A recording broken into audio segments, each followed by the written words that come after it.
ভারতবর্ষের মানচিত্রের উপর দাঁড়িয়ে আমি পথ হারিয়ে ফেলেছিলাম। নিঃশব্দ রাত্রির দেশ, তার উপর একজন নিঃসঙ্গ মানুষ। অদূরে খাজুরাহো মন্দিরের চূড়া, মিথুন মূর্তিগুলো দেওয়াল ছেড়ে লাফ দিয়ে উঠেছে আকাশে। নীল মখমলে শুয়ে নক্ষত্রদের মধ্যে চলেছে নৈসর্গিক প্রেম। আমি যে কোনো দিকে যেতে পারি, অথচ আমার কোনো দিক নেই।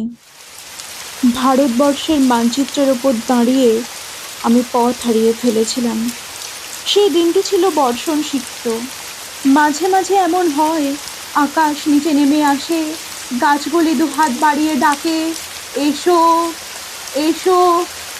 বোঝা যায় এখন এই পৃথিবী মানুষের জন্য নয়, বস্তু বিশ্বের মধ্যে চলেছে গভীর দেওয়া নেওয়া। বিদ্যুৎ শিখার মধ্যে রয়েছে গহন কোনো বাণী। রোমাঞ্চিত হয়ে উঠেছে পায়ের তলার মাটি। এইরকম সময় দিক ঠিক করা সহজ নয়। আমি পা বাড়িয়ে থাকি, কিন্তু কোন দিকে যাব জানি না। ভারতবর্ষের মানচিত্রের ওপর দাঁড়িয়ে আমি পথ হারিয়ে ফেলেছিলাম। দিঘি জলে ভাসছে গোলাপি শাড়ি পরা বধূটির সব। তার পায়রালটা ধুয়ে যায়নি, তার হাত ভর্তি সবুজ কাঁচের চুড়ি, তার ওষ্ঠ ও অধর তীব্র বিষের দাহে নীল। যারা সহজে চিৎকার করে তারাও চারদিকে দাঁড়িয়ে স্তব্ধ। যারা অপরের হাতে নিহত হবার জন্য প্রস্তুত, তারাও আজ একটু একটু খুনি। এই দিঘির কাছে সে প্রত্যেক দিন তার মনের কথা বলতে আসতো। তার তীব্র দুঃখ ছিল না, তীব্র সুখ ছিল না। সে শুধু চেয়েছিল মাঝারি ধরনের বেঁচে থাকতে।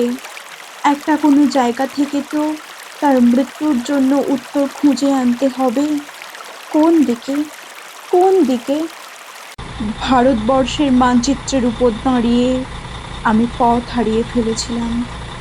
ঝাঁসি, হায়দ্রাবাদ, নাগপুর, কানপুর, এলাহাবাদ, বিভিন্নমুখী বাস গোল হয়ে ঘিরে ফুসফুস করছে। যে কোনো একটাতে লাফ দিয়ে উঠে পড়লেই হয়।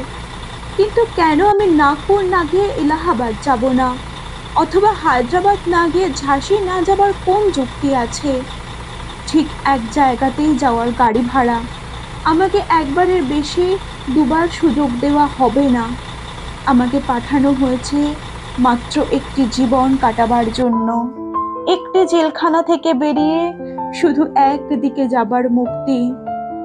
চোখ বুজে ঝুলির মধ্যে হাত ঢুকিয়ে শুধু একটি কাগজের টুকরো। আমি চোখ বুজলাম। এইরকম সময় মানুষ চোখ বুজে চুপ করে দাঁড়িয়ে থাকে এবং বৃক্ষের মতন স্থাণু হয়। ভারতবর্ষের মানচিত্রের উপর দাঁড়িয়ে আমি পথ হারিয়ে ফেলেছিলাম। চতুর্দিকে সবকিছুই অচেনা। দুদিক দিয়ে মানুষ আসে যায়, কেউ থামে না, কেউ চোখের দিকে চোখ ফেলে না, কেউ আমার কথা বোঝে না, আমি কারোর কথা বুঝি না। কারো হাতে উজ্জ্বল নীল রঙের বল, কারো হাতে পাংশু রঙের থালা। কেউ মুঠো মুঠো বাতাস খায়, কেউ অ্যালকোহল দিয়ে দাঁত মাজে। জীবন্ত যুবতীর বুকে শকুন এসে ঠোকরায়, তারা হাসে। শিশু এসে মার আদর কাটতে চাইলে মা কাঁদে। পোশাকের দোকানে মানুষ ঝুলছে, অপর মানুষের কোনো পোশাক নেই। মাংসের দোকানে মানুষ ঝুলছে, অপর মানুষের কোনো মাংস নেই।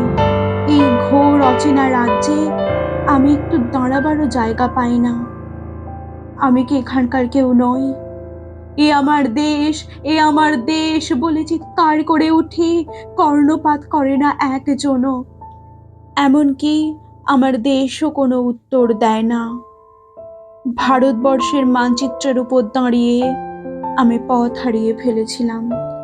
একটি ঠিকানাহীন চিঠি এসেছে, আমার যেতে হবে।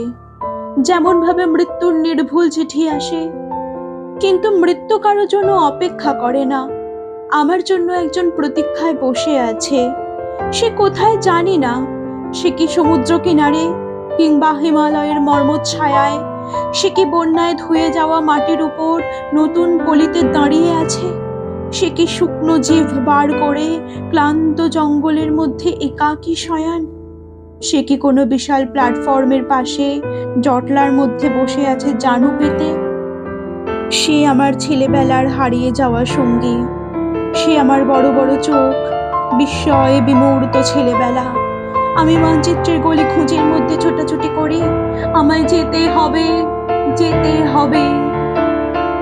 ভারতবর্ষের মানচিত্রের উপর দাঁড়িয়ে আমি পথ হারিয়ে ফেলেছিলাম।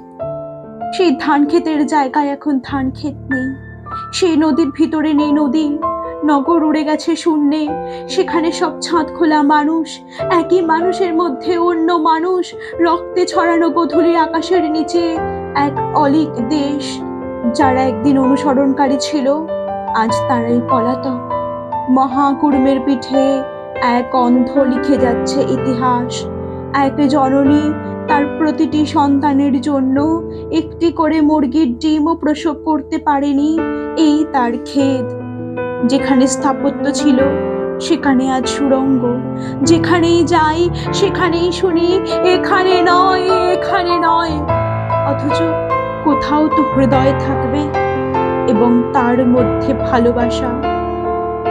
বিজন নদীর ধার দিয়ে আমি হেঁটে চলেছি, উৎস কিংবা মোহনার দিকে।